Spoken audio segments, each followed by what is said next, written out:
Hello दोस्तों, नमस्ते, राधे राधे। स्वागत है आप सभी का। कैसे हैं आप लोग? उम्मीद है अच्छे होंगे, स्वस्थ होंगे। और दोस्तों, हमारे चैनल को सब्सक्राइब जरूर कर दीजिएगा आप लोग।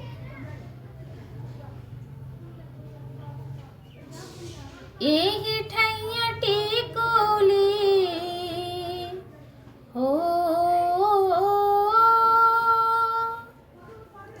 यही ठैया टिकोली हेरा गईल दैया रे।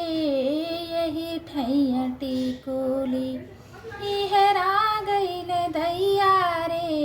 यही ठैया टिकोली। सासू जी से पूछली ना, नदिया से पूछली। सासू जी से पूछली ना, नदिया से पूछली।